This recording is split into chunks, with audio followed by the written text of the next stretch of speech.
সুপ্রিয় দর্শকবৃন্দ, সত্যপক্ষের আজকের পর্বে আপনাদের সবাইকে স্বাগত জানাচ্ছি। আমি শেখ বুলবুল।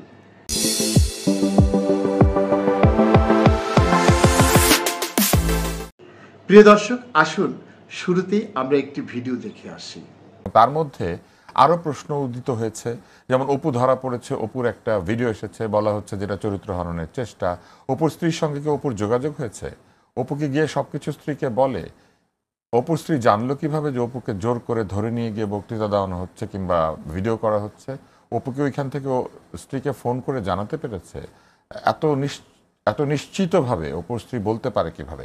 মানুষ প্রশ্ন করবে। এবং আপনি যেহেতু একজন সাংবাদিক, দীর্ঘদিন ধরে আপনি জার্নালিজমের সাথে যুক্ত, আপনি 21 টিভিতে কাজ করেছেন, আপনি যমুনা টিভিতে কাজ করেছেন, আমি আপনাকে বহু জায়গাতে দেখেছি। আপনি যদি আপনার জার্নালিস্টিক সেন্স অ্যাপ্লাই করেন তাহলে দেখবেন যে এই প্রশ্নগুলো উত্থাপিত করার সুযোগ ওরা নিজেরাই দিচ্ছেন।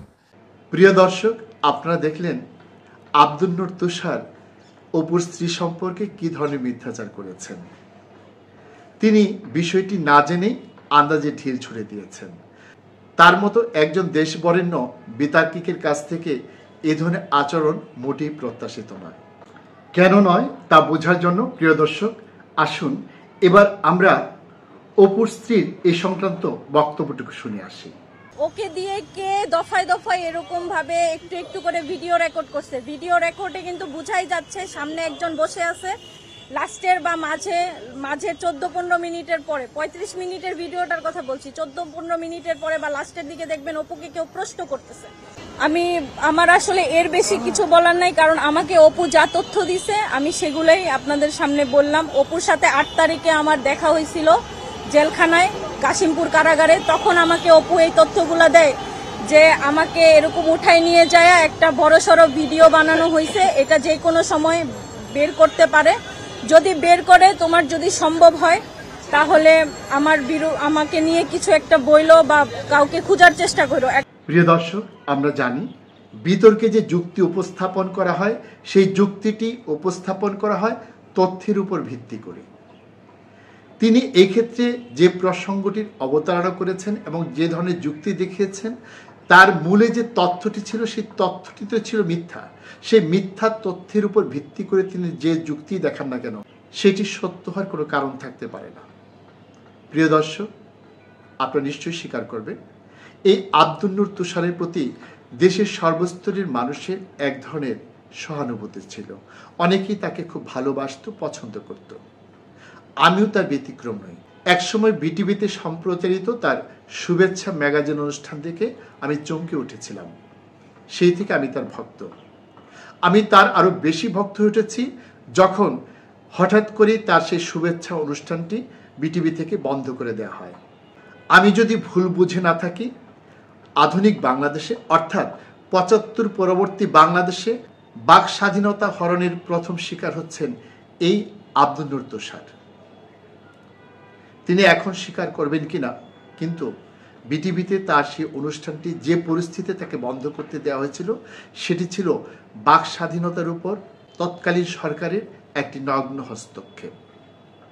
তার সেদিনের অশ্রুসিক্ত কান্না এখনো আমাদেরকে আপ্লুত করে।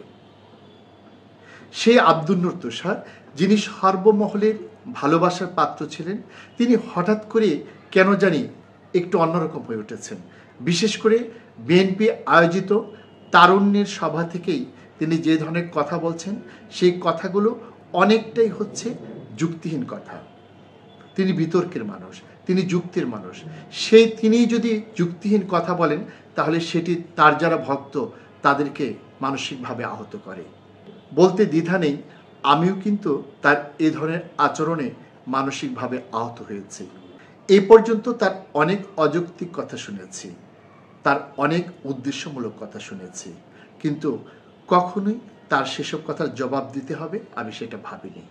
কিন্তু এই অসহায় একটি নারীকে নিয়ে তিনি যে ধরনের রসিকতা করলেন এবং যে ধরনের মিথ্যাচার করলেন এবং সত্যকে যেভাবে আড়াল করার চেষ্টা করলেন, তা আমাকে খুবই কষ্ট দিয়েছে। আমরা আব্দুল নূর তুষারের মতো একজন ব্যক্তির কাছ থেকে এ ধরনের আচরণ প্রত্যাশা করি না। বরং এক্ষেত্রে তার প্রশ্ন তোলা উচিত ছিল, যে সাংবাদিক এই হাঁসের মাংসের বিষয়টি তুলে নিয়ে এসেছেন, তার উদ্দেশ্য কি ছিল একজন আসিফ মাহমুদ সজীব ভুঁইয়া কোথায় খাওয়া দাওয়া করেন সেই বিষয়টি জাতিকে জানানো, না তিনি দুর্নীতির সাথে সম্পৃক্ত কিনা সে বিষয়টি জানানো। দুর্নীতি প্রসঙ্গে সজীব ভুঁইয়া যে জবাব দিয়েছিলেন, 2024 সালের 5 আগস্টের পর অপুর সাথে তার কখনো দেখা বা কথা হয়নি। সেই সাংবাদিকের উচিত ছিল সজীব ভুঁইয়া যে এই কথাটি সত্য বলেননি সেটি প্রমাণ করা। সেটি প্রমাণ করার জন্য তিনি কি করতে পারতেন? তিনি কোথাও সেই অপুর সাথে তার কোনো ছবি আছে কিনা, কিংবা কোনো অনুষ্ঠানে একত্রে তারা বসে রয়েছেন কিনা, এরকম একটি ছবি সংগ্রহ করার চেষ্টা করতে পারতেন। তিনি চেষ্টা করতে পারতেন গোয়েন্দা সংস্থার মাধ্যমে অপুর কাছ থেকে সিজ করা মোবাইলের কল লিস্ট দিয়ে তার সেই তথ্য বের করতে। তিনি এক্ষেত্রে অপু যে ফোন ব্যবহার করে সেই কর্তৃপক্ষের সাথে যোগাযোগ করতে পারতেন, কিন্তু তিনি সেই পথে না হেঁটে চাঁদাবাজির এত বড় মূল প্রসঙ্গটিকে ধামাচাপা দিয়ে সেখানে একজন ব্যক্তি কোথায় কি খায় সেটি নিয়ে মেতে উঠেছেন। এটি যে কোনো ধরনের সৎ সাংবাদিকতা নয়, সেটি তো আব্দুল নূর তুষারের বোঝার কথা এবং সেখানেই তার প্রশ্ন ছুড়ে দেওয়ার কথা। অথচ তিনি সেটি না করে কি করলেন? তিনিও যারা সত্যকে আড়াল করার জন্য ঘটনাটিকে ভিন্ন পথে প্রবাহিত করছেন তাদের দলভুক্ত হলেন। আমরা কি আব্দুল নূর তুষারের কাছ থেকে এই ধরনের ভূমিকা প্রত্যাশা করি? এর মাধ্যমে তিনি কি তার নিজের প্রতি অবিচার করছেন না? আমরা অতীতের যে সত্তাশ্রয়ী আব্দুল নূর তুষারকে চিনতাম, তিনি কিভাবে এরকম মিথ্যাচার করছেন এই বিষয়টিকে তার একটু ভাবা উচিত নয়?